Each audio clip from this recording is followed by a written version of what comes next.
নমস্কার বন্ধুরা, আমার ঘর সামনে চ্যানেলে আপনাদের সবাইকে জানাই অনেক অনেক স্বাগত, অনেক অনেক ভালোবাসা। তো আশা করি আমার প্রিয় বন্ধুরা আপনারা সকলে ভালো আছেন, আমিও ভালো আছি বন্ধুরা। তো আজকে কোনো ব্লগ ভিডিও না, আজকে একটি সত্যি ভৌতিক ঘটনা আপনাদের সাথে শেয়ার করব। মানে একদম অরিজিনাল যাকে বলে, কোনো বানানো গল্প আমি বলি না বন্ধুরা। আমাদের আত্মীয় স্বজন বন্ধু বান্ধব যে যেখান থেকে যা সত্য ঘটনা আমার সাথে শেয়ার করে, আমি সেইগুলোই কিন্তু আপনাদের সাথে শেয়ার করি। তো সেই ভিডিও আজকে দেব। মানে গল্পটা শুনলে আপনারা বলবেন যে মানুষকে উত্তপ্ত করলে বেঁচে থাকতে, সে কিন্তু মৃত্যুর পরে অনেক মানুষ সেটার বদলা নেয়।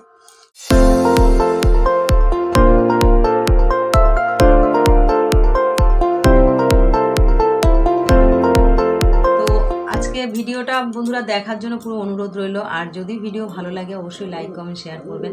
আর চ্যানেলটি যারা সাবস্ক্রাইব এখনও করেনি, সাবস্ক্রাইব করে আমার পাশে থাকবেন। তো বন্ধুরা, এই ঘটনাটা হচ্ছে সাতবেরিয়া গ্রামের। আর সাতবেরিয়া গ্রামে এর আগেও আমি অনেক ভৌতিক ঘটনা দিয়েছি, আর একটা ঘটনা আমি দিচ্ছি আজকে। ঘটনাটা হচ্ছে একটি গৃহবধূর সাথে ঘটেছিল, সেই ঘটনাটা শেয়ার করছি।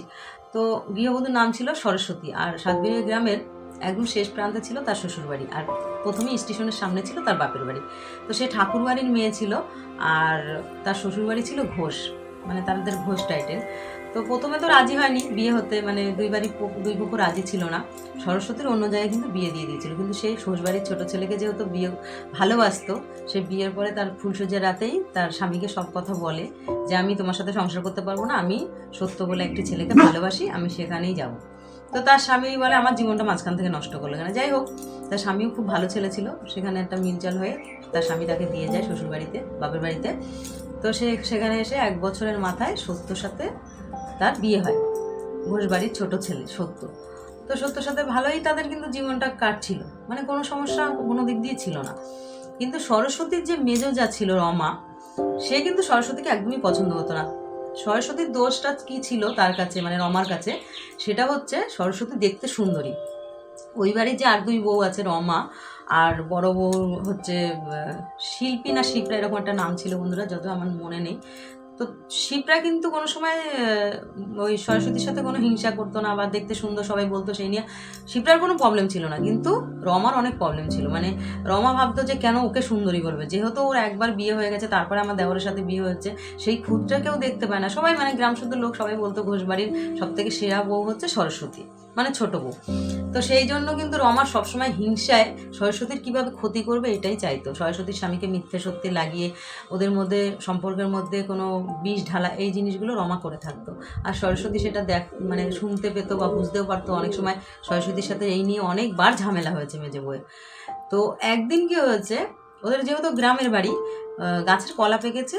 তো সরস্বতীর ঘরে ও শাশুড়ি মা বললো কি, খাটের তলায় কলার কাঁদিটা রেখে দাও ছোট বৌমা, কলাটা ভালোভাবে পেকে যাক, তারপরে বের করে সবার খাওয়া হবে।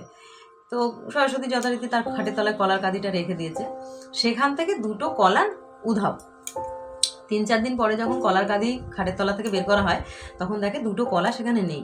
তখন শাশুড়ি বললো যে কে খেয়েছে কলা, মানে শাশুড়ি ক্যাজুয়াল বলেছে যে কে খেয়েছে কলা, বৌমা তুমি খেয়েছো? বলছে না মা, আমি তো খাইনি।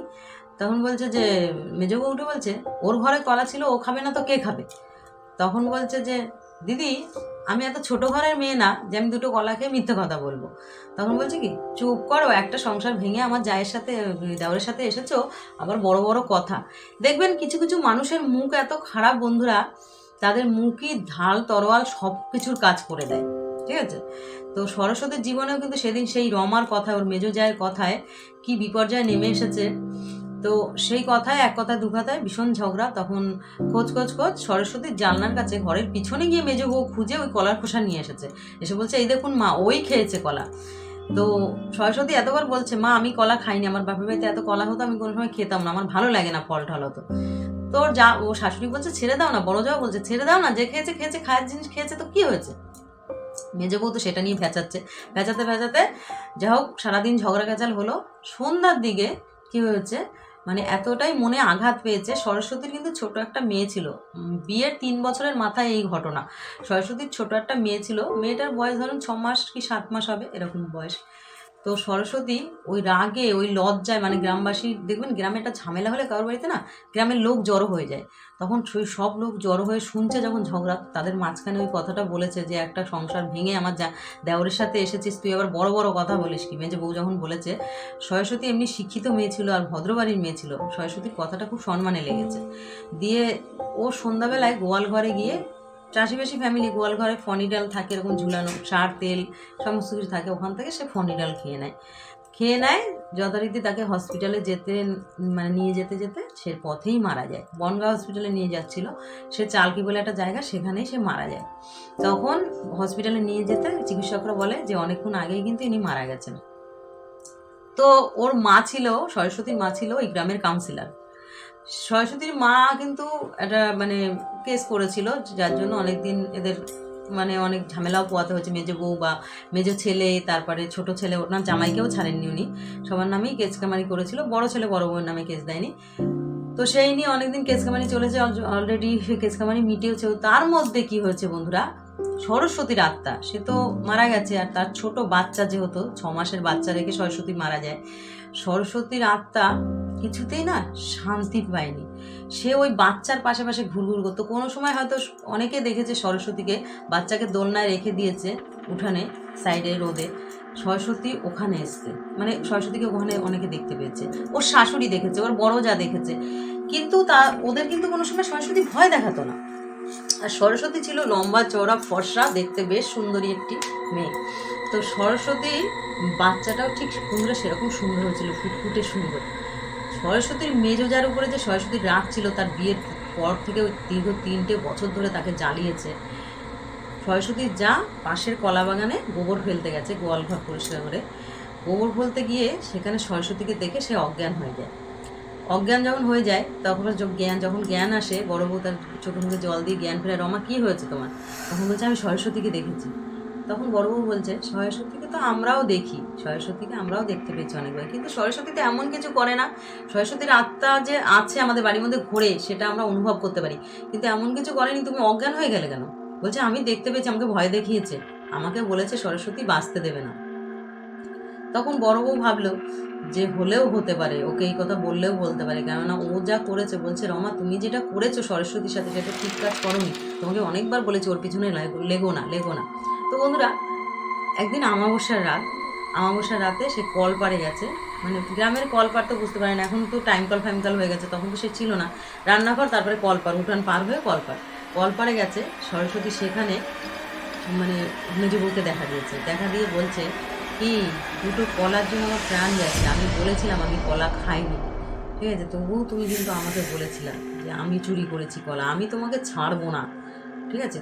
দিয়ে একটা বিকট আওয়াজ করেছিল, সেই আওয়াজটা শুধু মেজো বউই শুনতে পেয়েছে, সরস্বতীর আওয়াজটা। মেজো বউ ঠাস করে বাসন নিয়ে যখন পড়ে যায় কলপারে, তখন বড় বউ শাশুড়ি সবাই দৌড়িয়ে যায়, দিয়ে বলছে কি হয়েছে?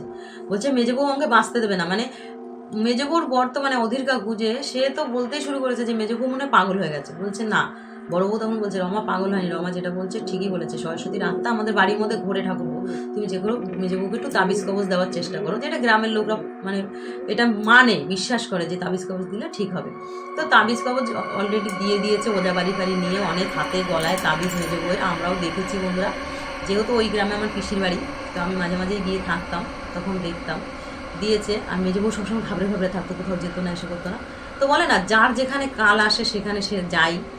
একদিন হচ্ছে কি, বড় মানে শাশুড়ির খুব শরীর খারাপ, তখন বড় বউকে বলছে কি, বড় বউ আমাকে একটু ডাক্তারখানায় নিয়ে যাবে? বলছে হ্যাঁ মা, আপনার ছেলেকে বলেছি নাম লিখিয়ে রাখতে, সন্ধ্যাবেলায় আপনাকে নিয়ে যাব। তো নাম লিখিয়ে রেখেছে, সন্ধ্যাবেলায় বড় বউ শাশুড়িকে নিয়ে ডাক্তারখানায় গেছে। আর মেজো বউ একা বাড়িতে, সরস্বতীর মেয়েটা বাড়িতে, মেজো বউর 2 মেয়ে বাড়িতে, আর বড় বউয়ের ছেলেমেয়েরা বড়, তারা কোচিনে পড়তে গেছে। বাড়ি পুরো ফাঁকা, ওই মেজো বউর 2 মেয়ে আর ছোটো বউর ওই ছোট্ট বাচ্চাটা আর মেজো বউ, এরা বাড়িতে। তখন কিন্তু ওই গ্রামে কারেন্টও আসেনি বন্ধুরা। মেজো বউ কি করেছে, গোয়াল ঘরের সাইডে একটা ঘর ছিল, সেখানে ঘুটে মশাল ফশাল এইসব থাকতো, তো রান্না বসাবে বলে ওইসব আনতে গেলে পরে মেজো বউকে কি করেছে সরস্বতী এই মকাটারই অপেক্ষা ছিল যে বাড়ি কখন ফাঁকা পাবো, আমি ছাড়বো না ওকে, কেন ওর জন্য আমার প্রাণ গেছে। যখন বিষ খেয়েছিল না, বিষ খাওয়া অবস্থা, ওর শাশুড়ি যখন ওকে ধরেছিল এরকম, বলেছে কেন মেজো বৌমা ছোটো বৌমা তুমি এটা করলে, কেন করলে সরস্বতী তুমি এটা কেন এরকম করলে, তোমার ছোটো একটা বাচ্চা আছে। তখন বলছে মা আমি মেজো বউকে ছাড়বো না, এই কথাটা কিন্তু সবাই শুনেছিল। তো সেটাই করলো সেদিন। ওই গোয়াল ঘরের মধ্যে মেজো বউকে এত নৃশংসভাবে সরস্বতী মেরেছে, পুরো সরস্বতী মেজো বউর ঘাটটা না এরকম মুটকে দিয়েছে। মানে পরে যারা দেখেছে সরস্বতী পুরো এরকম মুটকে পিছন দিকে করে দিয়েছিল, মানে বিকটভাবে মেরেছিল মেজো বউকে। মেজো বউর হাত পুরো ভাঙা, মানে এরকম মুচড়ে দিয়েছে। মানে গ্রামবাসীরা দেখে আঁতকে উঠেছে যে এরকমভাবে মানে মরে মেজো বউ মুখ তুলবে পড়ে আছে, পিছন দিকে তার মুখটা এইদিকে না পিছন দিকে করে দিয়েছে। কোনো মানুষের পক্ষে এটা সম্ভব না, সবাই বুঝতে পেরেছে। পোস্টমর্টম যখন রিপোর্ট হয়েছে তখন কিন্তু বন্ধুরা কিছুই ধরা পড়েনি, বলছে কিছুই ধরা পড়েনি, কেউ যে ওকে টাচ করেছে সেটাই ধরা পড়েনি। তো সবাই তখন বুঝতে পেরেছে গ্রামের লোকরা যে ওকে সরস্বতী মেরেছে। গ্রামের লোকরা সবাই বলেছে পুলিশ আসার পরে যে এটা কোনো মানুষের কাজ না, উনি ওনার ছোটো যাকে জ্বালাতো সেই জন্য ওনার ছোটো যার আত্মাই ওনাকে মেরে ফেলেছে। পুলিশরা কিন্তু ব্যাপারটা বিশ্বাস করেনি, কিন্তু যখন নাকি পোস্টমর্টম রিপোর্ট এসেছে তখন সবাই বিশ্বাস করেছে যে সত্যিই তাই, সরস্বতী আত্মাই মেরেছে। কোনো মানুষ মারলে তো পোস্টমর্টম রিপোর্টে ধরা পড়তো। তো বন্ধুরা এইভাবে কিন্তু রমাকে সেরকম ভয়ানক মৃত্যু দিয়েছিল সরস্বতী। তারপরে সরস্বতীর স্বামী তার বন্ধুর বোনকে বিয়ে করে। এখন তার মেয়ে, সরস্বতীর মেয়ের বয়স প্রায় 18-19 বছর, এখন ভালোই আছে, মেয়েও বড় হয়ে গেছে, পড়াশোনা করছে। তো বন্ধুরা কোনো মানুষকে যদি আঘাত দেয় কোনো মানুষ, সে কিন্তু মৃত্যুর পরেও বদলা নেয়। সেই ঘটনাটাই আজকে আপনাদের সাথে শেয়ার করলাম, একদম সত্যি ঘটনা, ভৌতিক ঘটনা। অবশ্যই ভালো লাগলে ভিডিও আমার পাশে থাকবেন আর আমাকে একটু বেশি বেশি করে সাপোর্ট করবেন। তো আজকের মতন ভিডিও এখানেই এন্ড করছি বন্ধুরা, সবাই ভালো থাকবেন, সুস্থ থাকবেন, টাটা।